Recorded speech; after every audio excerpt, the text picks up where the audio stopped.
What's up, guys? Welcome to a brand new episode of the Spit It Out podcast. I'm your host, Ramazan, together with my co host, Aman What up? and Yasser.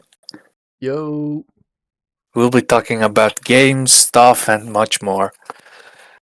First of all, on today's episode, our Highguard journey.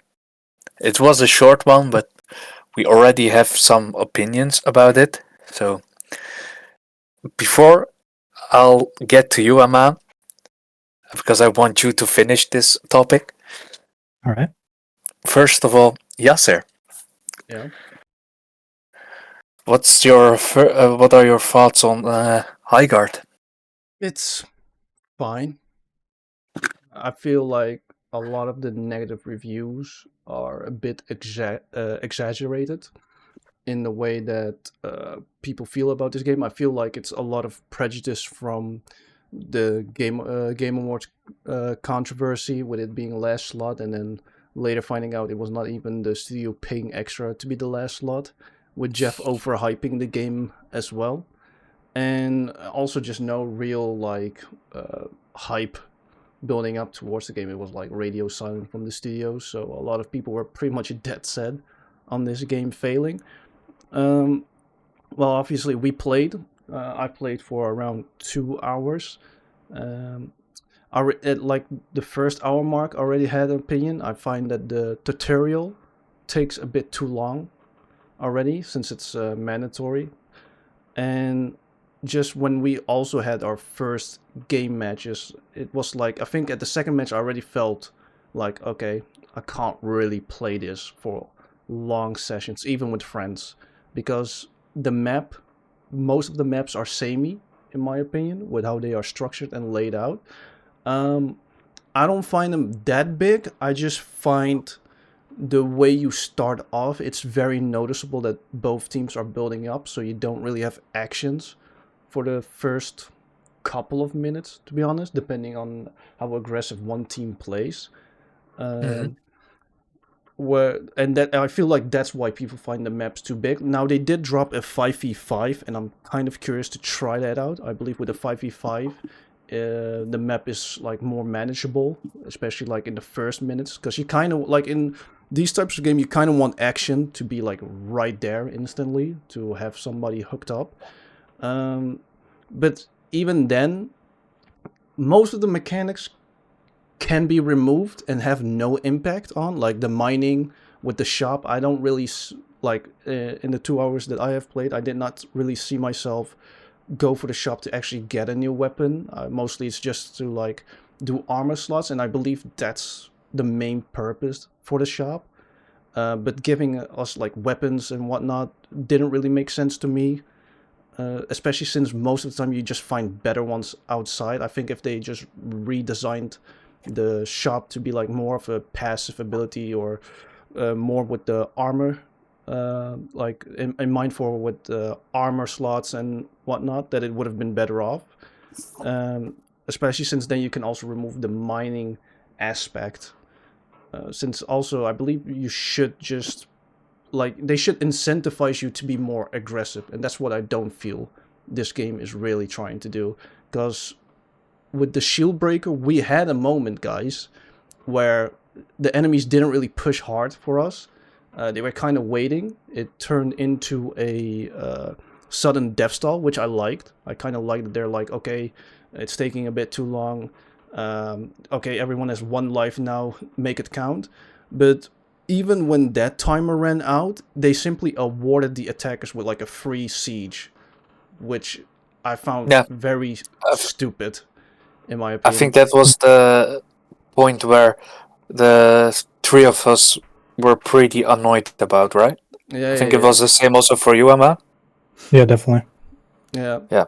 So like, just that moment threw off my whole vibe for that match, and just like hearing also other people voice the same complaint, because it just didn't make sense. It's the same with when the attackers have successfully like done the siege, right, and they just didn't manage to like take a base. Like the defenders were that good.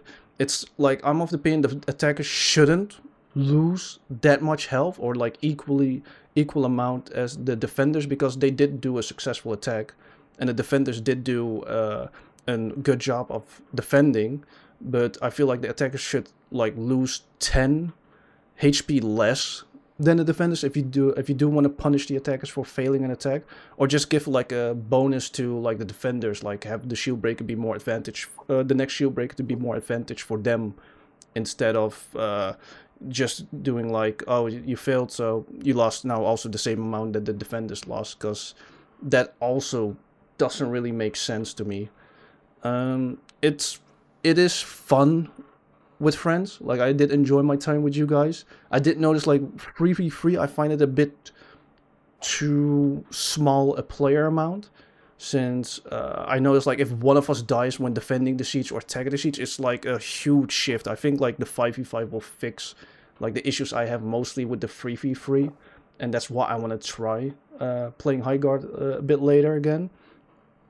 But it didn't really do anything that stands out, right? Like, I told this to another friend already, like, this game mode that we're playing, it feels like a game mode and not really a game. And because of that, I kind of lost interest nearing the second hour. Because, like, again, it's like a game mode that I would play like a couple of times and then switch to maybe like a classic mode, or maybe like something else that they would have brought out. But I mean, it's fine for a first attempt at a game like this. None of the characters really stood out to me. I like their ability. I liked some of their abilities. Not everyone meshed well, and hearing about Recon's ultimate from a friend really made that character useless to me. Where her ult is basically she turns into a bird and does smoke bombs, but that means that her character stands somewhere still. And if you're sieging and you're gonna pop that ult, that means that you're leaving your teammates basically just to fend for themselves, whether they are defending or attacking against like 3 other players while you're trying to drop smokes, and from which I understand don't give benefits to your teammates. Like, I don't think enemies get marked, so they are like visible in the smokes. Can't confirm that since I haven't played Recons. Maybe someone else could fill in on that part, but yeah, like, and also reinforcing the base doesn't really matter. Like, I've done it a couple of times. One thumper charge and all the progress is lost, and also like all the times that I felt like where we did like on good spots that we have reinforced well enough, before I know the enemies just barge through it. So they can also do without that whole reinforce the walls part. For now, I'm giving it 2 out of 5 stars. I don't think it's a bad game. Like, the overwhelmingly negative also changed since the 5v5, so maybe that is like the huge shift in needed, like a proper 5v5 style, but nothing really hooked me, and that's why it's just like, if you guys to ask me, or any other friend ask me like you want to play this game, I would play it, because it's fun to agree with friends.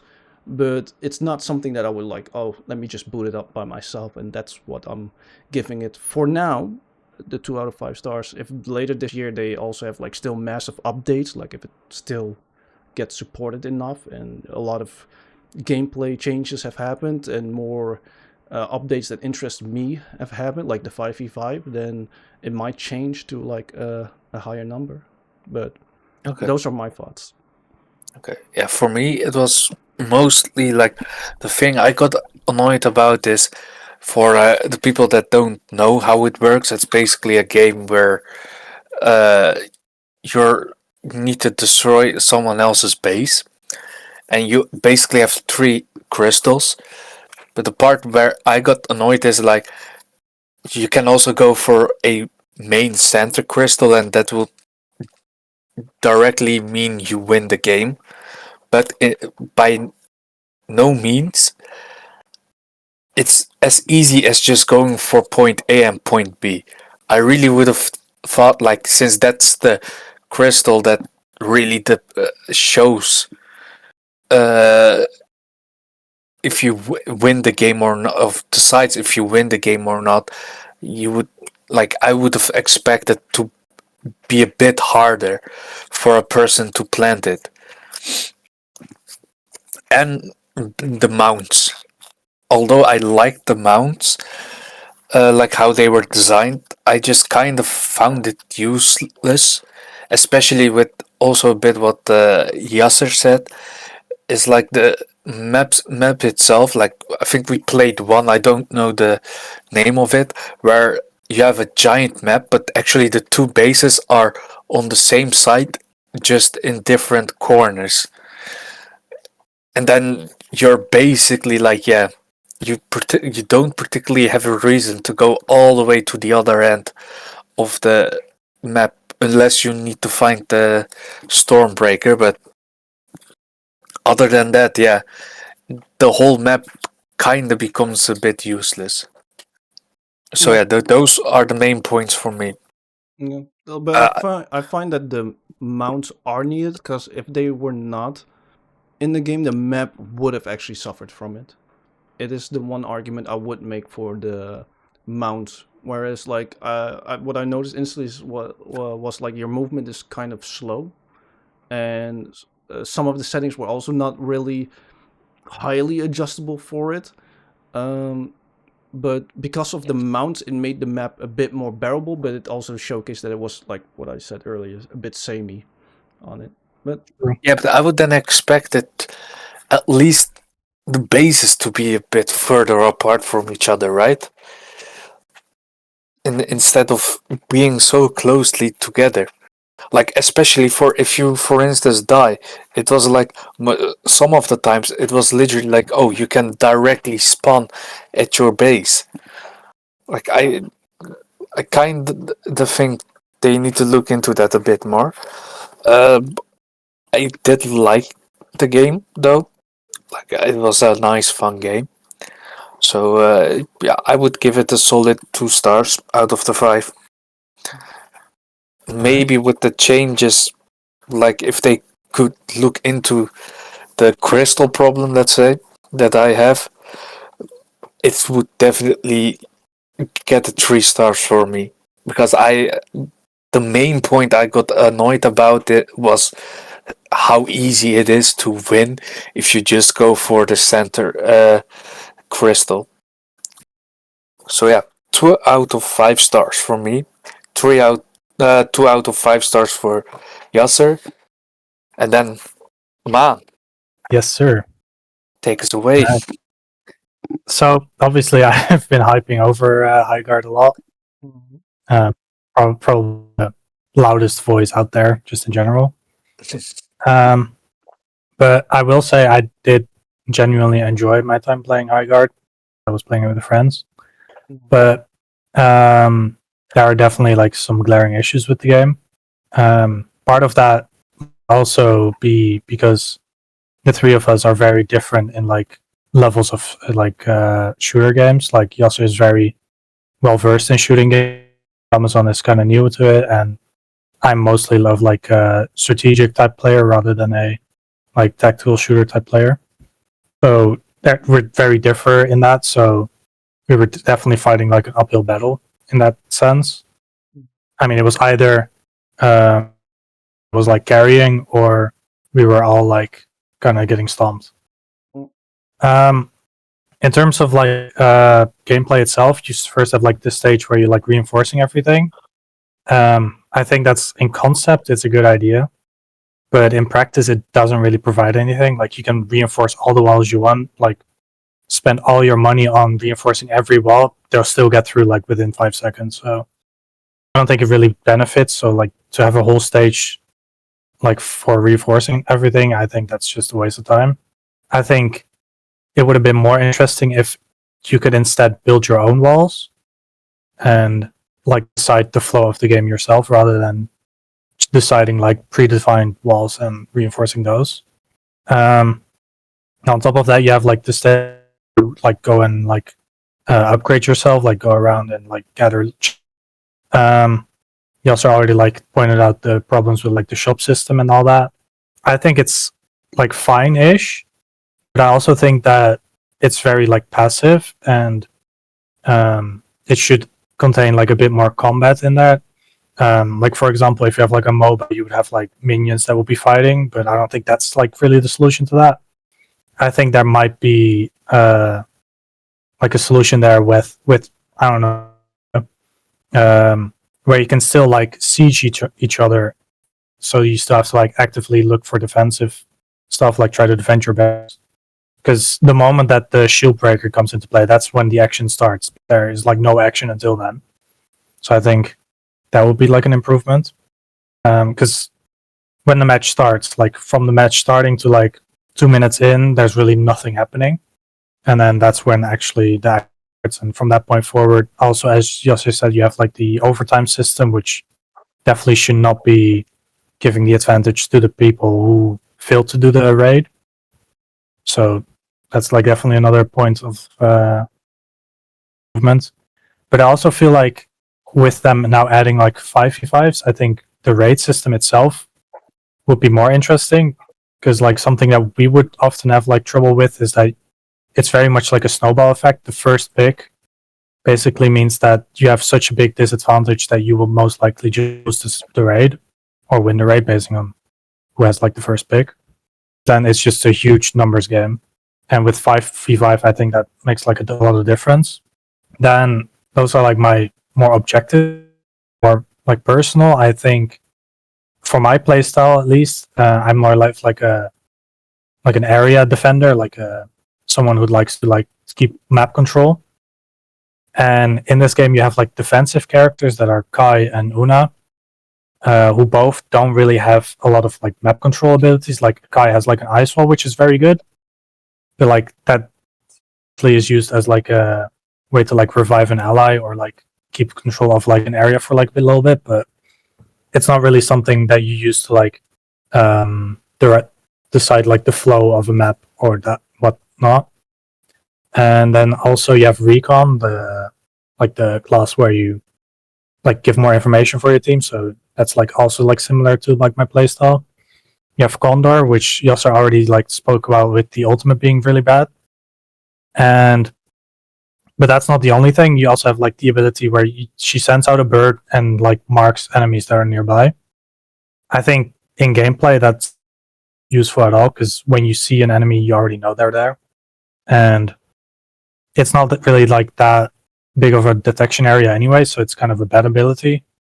So I do think, in terms of like for my, I would like to see either more characters that more better fit my style, or to like adjust these abilities, or maybe even introduce new abilities that would allow for more like map control things that you can do. But what I will give the game is that when a raid actually starts, or when the shield breaker like appears, that's when the game is really fun. And that's where I really like that's what really like showcases like parts about the game. One minus thing though is that this is like by the devs who made like Titanfall and stuff. I don't really like see that back in the game. There's not really like any movement tech or anything. You just have like, that's pretty much it. So that is something that I was kind of like expecting to see, and unfortunately that's not something that's in the final product. But I do hope that with like coming updates that it will turn into like an amazing game. I think for that we'll have to wait and see. For my rating, I think I'm like leaning more towards like 2 stars, but I do really have a lot of hopes for the game, and I do really enjoy like the combat that's already in the game. So I kind of reluctant saying a 3-star for now. Okay. But I did really enjoy time with the game, and I'll continue playing it. Nice. It's nice. Well then, I think those are like our first thoughts on Highguard. Maybe it changes halfway down the year when we have booted it up a couple of times. Maybe like some more significant changes have happened since then. I will say like it has already the ability to create great moments with our comeback from being down to like 5 HP in the enemy team, having like the full 100% HP, and like us bringing it back with 1 raid and like going for the crystal. also signifying Ramazan's issue with the crystal, like the main crystal being that easy to plant the bomb in, and it also having like the same time speed as the others. But yeah, who knows? Maybe this 5v5 is already enough for me. I don't know. I do want to check that version out, and they've already shown that they're very receptive to the feedback they have received from players.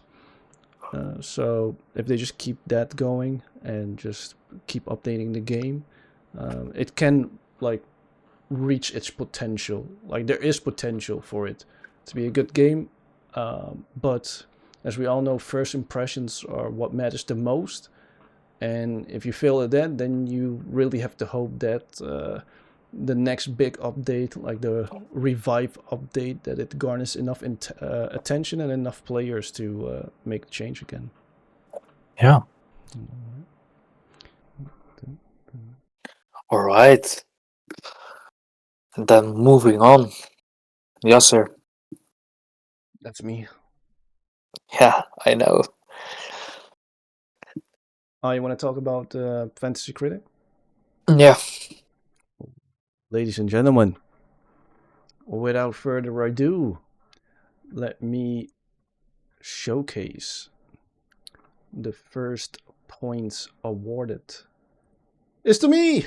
I am number 1 with 8 points, and Ramazan following me with 4 points. It used to be 5, but as more reviews drop from critics on the games that we play and the games that we have voted, how the score will change. So Ahmad is like currently right now down minus 8 points, but that can still change if Highguard managed to pull more reviewers in and have like a great game, at least before the end of the year. That's what matters right now. So Ahmad, you're still in there. You can still make it. I can. I mean, also... with Highguard being a live service game, I think it definitely has the potential to like prove itself and get more points. But all it matters if it can do it this year for our Fantasy Critic. Otherwise, I will keep all those points. For now, Highguard only has 4 reviews. I have seen that I believe Code Vein 2 had like around like 20 plus reviews, if memory serves me correct. So there's a lot of changes that can happen. I have a budget of $74. Ahmad has a budget of $86. And we're both making sure we still have $50 for our bet, our Resident Evil Requiem bet on who will finish the game the earliest and with the higher score. That matters as well, like which one of us scored the higher score. So, but those are currently our drafts. Neo 3 is coming up for me next. I kind of wish I had already played Neo 1 and 2, or like not played but finished, so I can play this one and check. But I will definitely be playing Romeo is a Dead Man on launch, so let's see how my thoughts will be on that game when it releases. And we still have slots left, some more than others.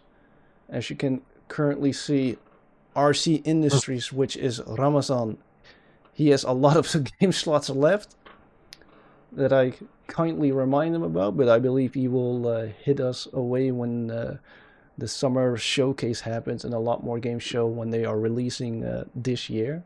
Any comments on if that is true, Ramazan, or if you are just simply playing mind games with us and just gonna bid on games when we least expect it? Oh, I won't comment on the second one, but for the first one, yeah, it's that. And like for the ones that don't know, like I had it pretty busy with the university, so to be fair, I just forgot about it. Like I can say, yeah, this happened. No, I just forgot about it. All right. Most of the time, because like after such a long day, I'm like, I always do wanna bid on games, but literally the times that I remembered again are on Friday evenings when the bit's over. So yeah. Enough honesty. Yeah. So yeah, but yeah, Rose. That means when the summer showcase goes up, like I'll be the one that can make the highest bids. Hmm. That is true. You still have your full $100 budget left, but don't forget, either me or a man wins our bet, and that means that we will have like one of us will have more budget than you. So that doesn't Yes. mean Yeah, necessarily. but that doesn't particularly uh, this like that won't be disadvantages for me because like when is Resident Evil Requiem releasing? Near the end of this month. Oh fuck. Yeah, then it will be pretty yeah, bro. That means then only one person will be very like I like If this they shot. hypothetically announce that Elder Scrolls 6 is coming out this year, we will definitely be able to outbid you. Or one of us. what are you then going to bid the full 105 If that's what it takes. Just to down? spite All you. right, Just to spite you. And maybe down. then drop the game after it. I already outbid Fable by $1, so You just had to remind. Okay. Oh, Yeah. yeah, rub it in his face now. mm, time I get a chance, I have to. yeah. All right. Following up But with me, I got 4 game slots left. As you can see, I also have the 8 points. Those can still change on depending on how the later reviews for Highguard will look like. It can go up and it can go down. And obviously, I'm rooting for it, for the points to go up for me, as in that I get more points. But 4 game slots left. I will wait happily for the summer showcase, and especially since I can't really bid on any more in case I am below our budget or like our bet price, like the $50. So I will happily be a happy camper and stay with these picks, which I'm very happy. And then we'll go to Aman, the cheeky bastard, reminding me he stole Fable by $1. How dare thee! The worst thing was when we watched the showcase, I could see him smile. I could just hear it. I could just hear it the moment they revealed some more consequences to your actions. I could hear that broad smile of him, of his appear, when he was like, "Yes, I outbid you." you mean the one he has right now? Yes, the one he has right now. I can see through that robot face, you bastard. But Aman has only 2 slots left of games. Obviously, he can still drop some games that he feels like are not going to be in his favor. I won't be shocked if that unannounced mainline Half-Life game disappears, but who knows? Who knows? Who knows? Any comments? My Aman golden goose. Studios. My Half-Life 3 is my golden goose. I will never give up. It will definitely come out this year, and I will get 1,000,000 points. Because that's how it works. Yeah, I didn't even know you could get to 1,000,000 points. That's well, then you would have won easily. Come out, so Mm. the Oracle told me. Oh, No. Yes, sir. okay. The same Oracle that told me about the Steam Xbox Game Pass thing. That definitely The what? happened. I think you might have to fill Ramazan in on some lore. That Or not even lore. He was there, he witnessed it. He witnessed you saying it. He just simply forgot. was my my prediction for the Xbox Direct, that their first hidden game would not be a game, but a Steam Xbox combination, like collaboration, and it turned out to be Kiln instead, which I also don't mind. But not Down. something you bid for. Interesting. Maybe I will. Interesting. Maybe you will. We'll see. We'll see. But without further ado, Ramazan, those were the Fantasy Critic update from me about all of our current standings. For the viewers and listeners, Ramazan actually had the first points in the season since Highguard didn't garner enough reviews until today. With 5 points, that has decreased to 4 points, showing you that with more reviews coming out, that the points can go up or down. And I think only anything really definitive will be when the year closes and we actually see how much points we truly have mustered. Yeah, true. Yeah. I'll leave it to you. Damn. All right. On that note, I think we don't have much to discuss this episode, right? Oh, shout out to Lord Raven for our updated models. Oh, nice, Shout out to nice. them. We also have legs now. Can you believe it, guys? After, 9 episodes, we got legs now. It feels Nice. so good. My robot nerves love him. Nice. But yeah, I think that's it for this episode, right, guys? I think so. So, if you enjoyed it, make sure to subscribe, hit the thumbs up. It was a nice, casual, short update kind of episode. So, we'll see you on the next one. See ya. Let us Comment know. down below when you Highguard. And our fantasy draft, let us know which team you are supporting. Are you team Zerg Productions, team RC Industries, or team Aman Studios? Let There's us only know. one correct answer. And that is obviously Aman Studios. And on that note, bye-bye. See you.